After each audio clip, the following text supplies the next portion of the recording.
On January 17, 1997, animator and former marine science educator Steven Hillenburg pitched SpongeBob SquarePants, which would first air on Nickelodeon 2 years later. This 56-page-long pitch would later be famously known as the SpongeBob Bible, due to its in-depth world building, character analyses, and short episode pitches. As a PDF of this so-called Bible has recently been released, I'd like to take you on a SpongeBob deep dive. What's in it? What changed? And what can we learn from this? Let's get into it. What the dog doing? Will you cut that out? When you first turn the page, you're greeted by, well, SpongeBob. Underneath this concept drawing, there's a caption that says, "An undersea cartoon starring the world's most rectangular spaz, Spongeboy, featuring a cast of aquatic characters submerged in nautical nonsense. Forget the lost city of Atlantis, grab your snorkels and plunge with us into the tropical suburb beneath the waves where Spongeboy makes his happy home." But character designs and a short blurb isn't what makes this pitch interesting. In fact, it's about what comes right afterwards. Actual early SpongeBob lore. It's lore about SpongeBob written from the perspective of a marine scientist, styled like an actual scientific discovery. An implication that SpongeBob is real, and that he's sort of elusive. But on the fourth day, our luck changed. An afternoon ascent into the deep crystalline gulf which plummets from the island's coral base revealed the natural wonder which had so long eluded the eyes of mankind. We had indeed found Spongeboy. Eureka! The sense of epic discovery, like landing on the moon or uncovering the tomb of Tutankhamun. This is what every scientist dreams of. We were awestruck, and as the veil of mystery surrounding the briny deep's funniest yellow cube lifted before our very eyes, we were afforded a first-hand glimpse into the character of Spongeboy and his world. There before us, glistening in the glow of our dive lamps, sat a submerged treasure unlike any other in the world. The answers to some of the most daunting questions ever posed by mankind. An end to a worldwide and centuries-long quest for knowledge. And so it is with no small sense of exhilaration that we now share our findings in the adjoining pages. Though some of our initial discoveries have already been covered widely by the press, it is not until now that we have been given the chance to integrate those discoveries with other research and scientific opinion. We hope this information will help the reader achieve a broader understanding and greater appreciation of Spongeboy and his world. So climb aboard! We're ready to sail! So our next guiding questions for SpongeBob, or Spongeboy as he's referred to in most of this pitch, are: who is Spongeboy? What does he want? What makes him tick? Is he a moron? And then we're presented with this diagram showing SpongeBob's ancestry. Okay, so this might look like nothing or just a joke or whatever, but I did research anyway in case anyone watching this video is as information crazy as me.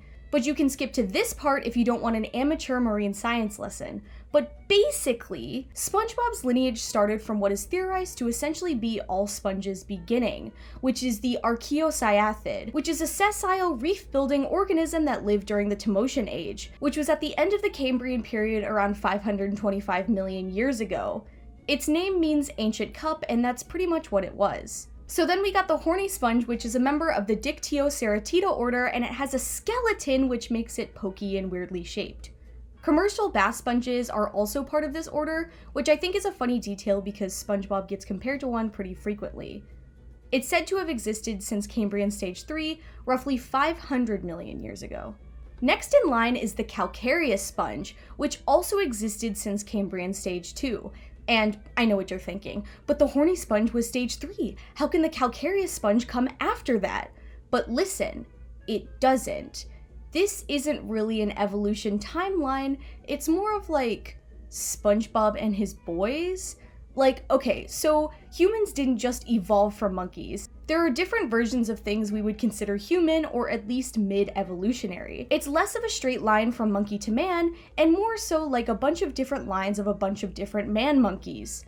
SpongeBob has a lot of borrowed traits from these other sponges, but is still uniquely himself. Anyways, calcareous sponges are sort of like the classic yellow sponge. There's like 15,000 of them, and they all thrive in tropical waters and have a sort of mesh-like structure that makes them immediately recognizable as spongy. Then we have the siliceous sponge, which is characterized by a spicule's growth structure which keeps the sponge buoyant. Lastly, we have Spongeboy, whose reference species have been widely debated. A lot of people say that he's the Alphysina fistularis, otherwise known as the yellow sponge or yellow tube sponge. But I personally think, based on this timeline, that he's definitely not. I would personally argue that he's more like a calcareous sponge, a yellow sponge that thrives in tropical waters. However, you could also make an argument that he's part of the Dicteroceratida order because of his shapely and comical relationship to a household sponge. Nonetheless, the yellow tube sponge is too big and not diverse enough to be the SpongeBob sponge, in my completely uneducated and unprofessional opinion. I think people saw a yellow sponge and called it SpongeBob. Catch up on your lore, damn it! Sponges are clearly a little bit more complex than you might have imagined, but individually they're pretty simple. And I think this is what Hillenburg was going with when designing Spongeboy. Simple, fun, and a little bit stupid. Okay, so who is Spongeboy? Hillenburg writes, Spongeboy is our hero. He's a single male sponge who resides in a fully furnished 2-bedroom pineapple. He has an abnormal love for his job at the Krusty Krab, a fast food restaurant. In fact, he's so proud of his Krusty Krab uniform that he never takes it off, not even when he showers. His big dream is to capture the not-so-coveted Employee of the Month award, but because of his overzealous nature and the havoc it creates, this goal constantly eludes him. But Spongeboy's life is much richer than just pineapple to Krusty Krab and home again. He has a wide circle of friends and people who he thinks are his friends, but would never admit to it. He has a variety of interests which keep him occupied. Rust, friction, bubble art, odors, and why hamburgers and french fries taste different. Spongeboy is incurably optimistic, innocent, earnest, and well-meaning. He is a free spirit, fascinated by the obvious, and creative enough to see almost everything in a new light. His good humor and good intentions often irritate others, but his refreshing attitude makes him a likable underdog. By day, he embraces each moment with enthusiasm. By night, he often lays awake so much as to not miss anything then either. The star of Spongeboy is also comic obsessive, especially when it comes to details. If he buys a toothbrush, he might test several of them before making his purchase. If he sharpens a pencil, he might get it down to the stub before he's satisfied with the point. Despite all of Spongeboy's positive character traits, he can't seem to avoid creating problems for himself. Spongeboy zeal usually means Spongeboy disaster. While trying too hard, he tends to do things wrong. Really wrong. In almost any situation, from jump-starting his outboard boatmobile to just picking flowers for someone in the hospital, who's probably there thanks to him, the potential for disaster looms large. Oh yeah, Spongeboy plays the ukulele. This next bit is a pretty interesting way to look at SpongeBob's original character, and it's something I feel is a little lost when looking at SpongeBob's characterization in newer episodes. Spongeboy would like to fit in. His ideal is to be like everyone else. He wants to buy into that dream of service with a smile and be that team player, that company man with the positive mental attitude. But he never quite attains this goal, and more importantly, he will never recognize this fact. Here we discover the tragic side of Spongeboy. Don't get nervous, he is tragic to some extent. It's extremely important for this character to have pathos, especially if he is to be a comic character. We see Spongeboy as built from within, observing that this creates sympathies and qualities which resonate. His desire to fit in, combined with his innocence about his inability to do so, create conflict. This conflict informs the character and his actions. What does he want? He wants to fit in, but like a square peg in a round hole, he can't. For example, Spongeboy goes to Muscle Beach, a popular bikini bottom recreation spot. He attempts all of the things that everyone else is doing: surfing, sunbathing, weightlifting, sandcastle building, but he does them in his own imitable style. When Spongeboy can't pull his surfboard out of the sand, he invents a better kind of surfing. Spongeboy's weightlifting set is a stick with 2 stuffed animals stuck on either side instead of weights. His sandcastle looks like a treasure chest. When he opens it up, there's enough doubloons inside to buy everyone sodas at the Krusty Krab. Because of this, Hillenburg's idea for SpongeBob very heavily based itself around optimism. He is truly an optimist, a guy who can't help but look on the bright side, whose positive energy transforms the way we look at things, helping us find the irony in even the dullest of life's details. He always wins, even if it's only a personal win. He will get there when he's going, but the getting there is what makes him likable, interesting, and significant. These traits play out in a few example episodes, ones that aren't fully written, storyboarded, or fleshed out, but more just short summaries of how episodes or gags would play out. Like the Squeaky Boots episode, where Mr. Krabs dupes SpongeBob into taking boots instead of his paycheck, becomes greatly annoyed with SpongeBob's obsession with the boots, and is forced to buy them back. Or the famous Leaf Blower episode, where SpongeBob and Patrick turn a mundane task into a game. But what makes SpongeBob stand out as a main character instead of a side character is his creativity. And we can see all of these simple and fun traits build on themselves and create a long-lasting, entertaining character. The creative thinker always lives in contrast to his fellow sea creatures. He is an underdog. Sometimes he is scorned or ostracized or misunderstood. But no matter what the reaction, the spirit of the creative thinker remains undaunted. It is always mutating and reinventing itself. And this is how we see Spongeboy. Unaware of his talents, he cheerily strives to assimilate in a world where unbridled creative thought is a catalyst for conflict. Luckily, his failure to fit in is mitigated by his optimism and his ability to turn a loss into a win for himself. After all of this SpongeBob talk, we get to see where he lives, which is, of course, the Bikini Bottom. I'm not sure if this has ever been talked about in an actual episode, but Hillenburg writes that the Bikini Bottom is underneath a tropical island called Bikini Atoll, which is a real-life place located in the Marshall Islands northeast of Australia in Oceania. It's made up of 23 islands and a small population, but certainly not untouched by mankind. In fact, Bikini Atoll was most famously a World War II nuclear testing site, and footage of an actual test was used in the Dying for Pie episode. Let's eat! Oops!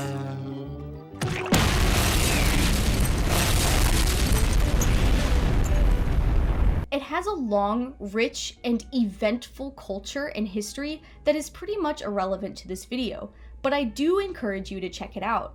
Because this pitch is partially formatted like a scientific discovery, there's this weirdly funny in memoriam section right before we get to the map of the Bikini Bottom.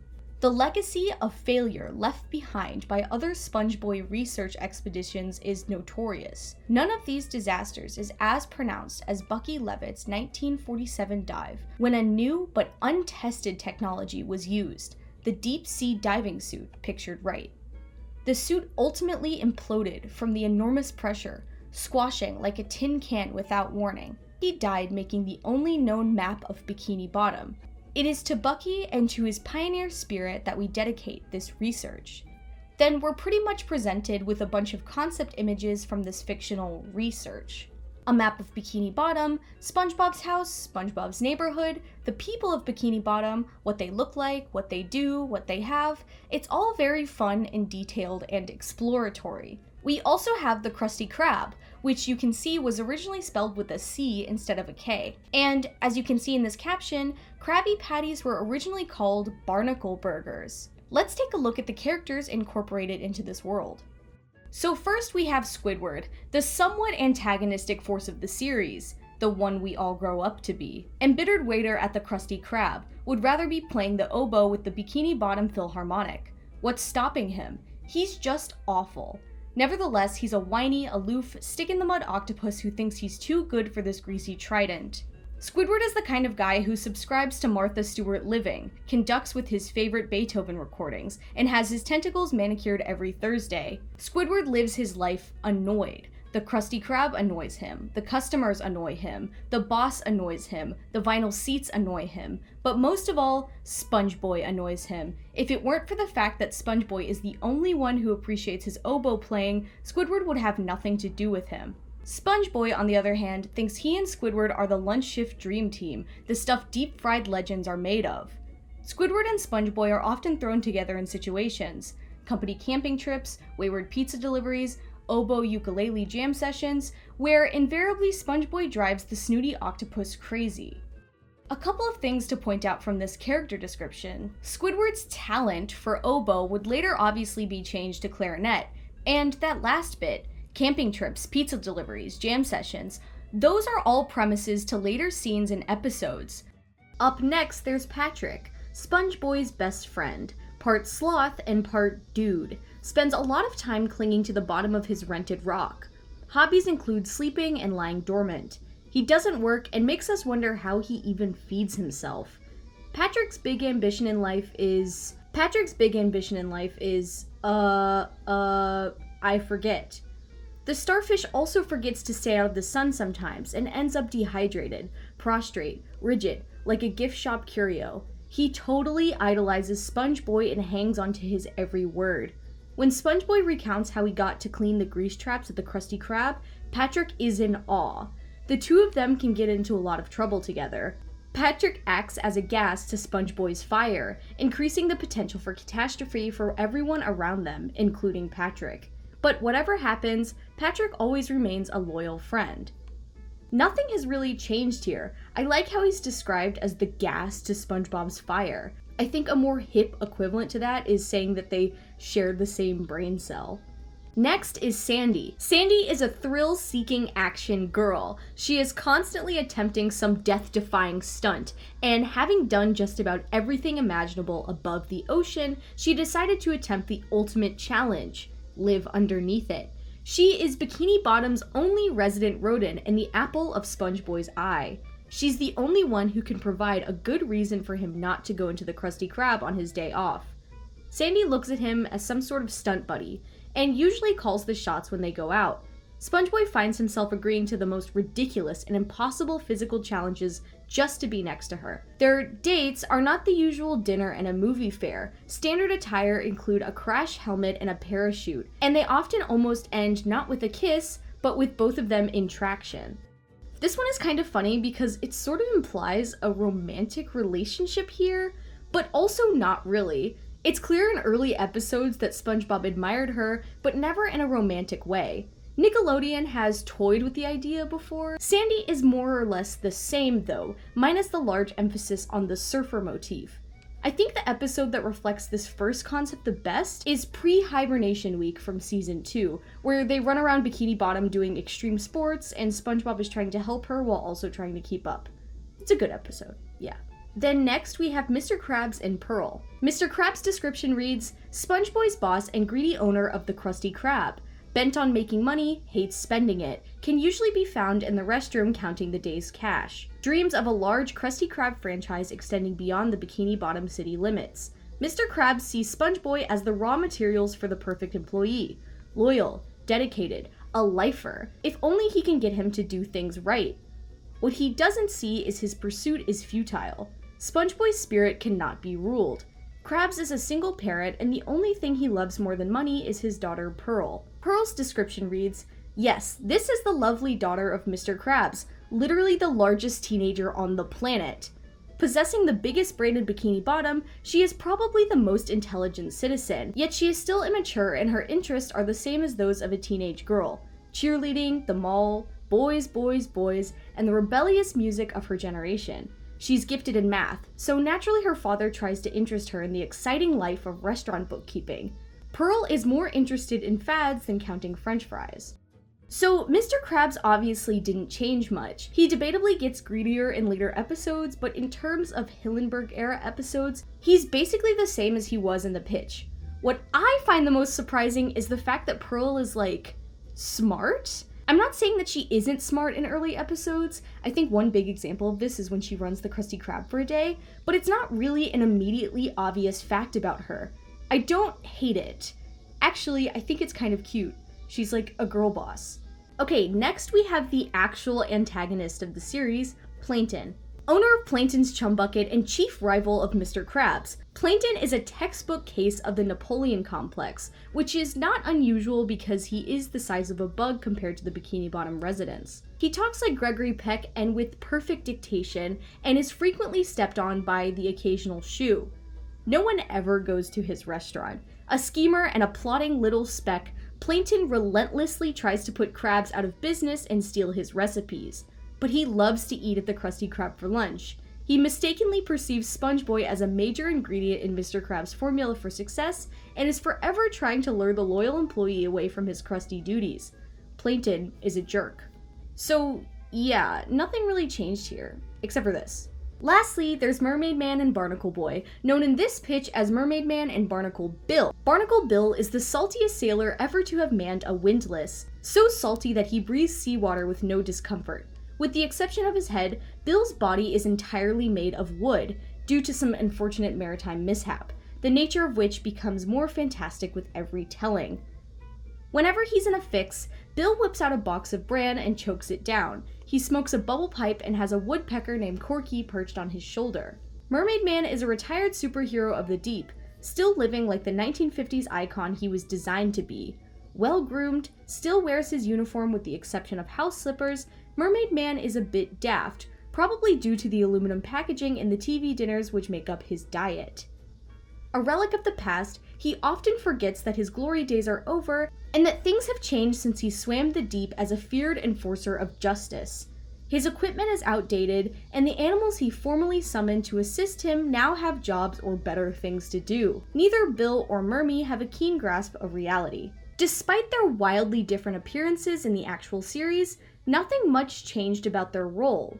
And although Mermaid Man's personality hardly changed, Barnacle Boy's certainly did, later being grumpy and ill-tempered, treated sort of like a child, which would later spark a plot for the popular Mermaid Man and Barnacle Boy 5 episode from season 3. I think they were meant to be more involved in the SpongeBob universe, however, following Ernest Borgnine's death in 2012, they were reduced to non-speaking roles. That's all for side characters, let's get into some episode pitches.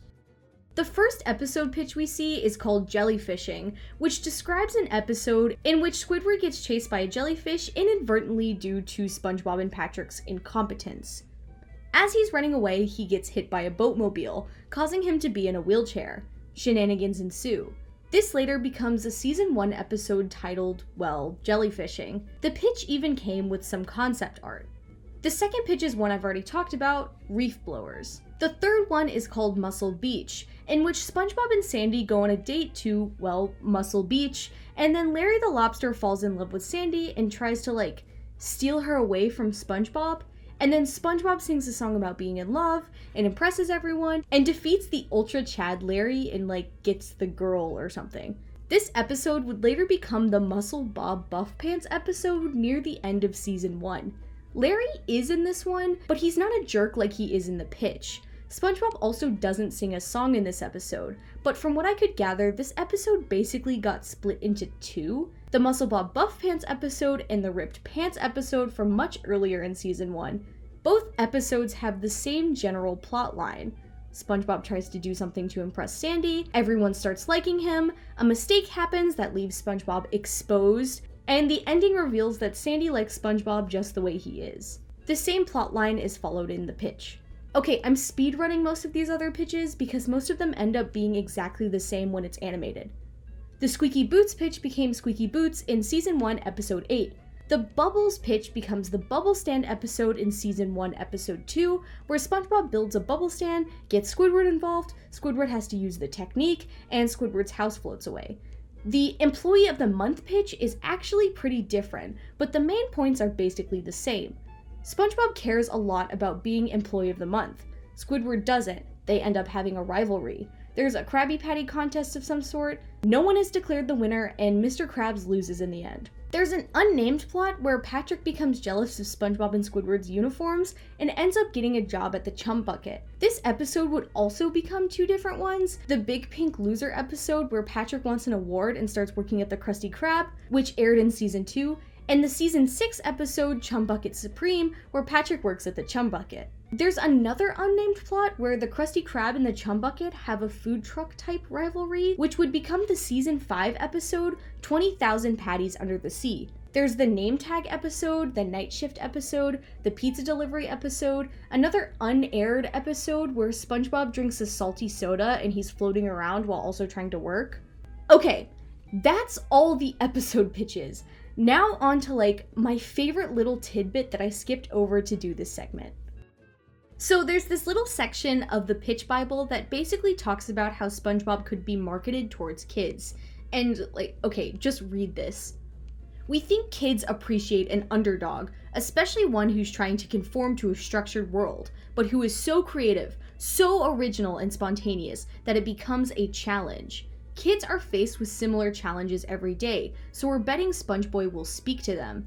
Spongeboy is an unwitting anarchist. His creative spirit, original thought, and incurable optimism will make him stand out, a renegade and a hero. He likes himself, and that both empowers and frees him. He creates his own hipness. He prefigures cool because he's reinventing the meaning of the word, which to our minds makes him very, well, cool. SpongeBob is an anarchist. SpongeBob is cool. SpongeBob is badass. There's another part that describes the series as a Hawaiian holiday and a tropical fantasy, but most importantly, it's run by a good-natured, big-hearted character, SpongeBob. Finally, the pitch ends with a blurb about Hillenburg, accompanied by a photo of him wearing SpongeBob glasses he made himself. So I know this pitch ends with asking why SpongeBob should be made into a show, but now I'm asking why SpongeBob has lasted for so long, even past the life of its own creator. And although I don't have an exact answer, I can probably guess why. It has heart. It has a soul. Most people in animation might scoff at such a lengthy pitch like this, but it's very, very clear to me that Spongeboy was a passion project. I'm not sure if it still is anymore, but that certainly doesn't make the series bad. It doesn't make the characters or world unlovable or uncharming, because they were and always will be uniquely Hillenburgs.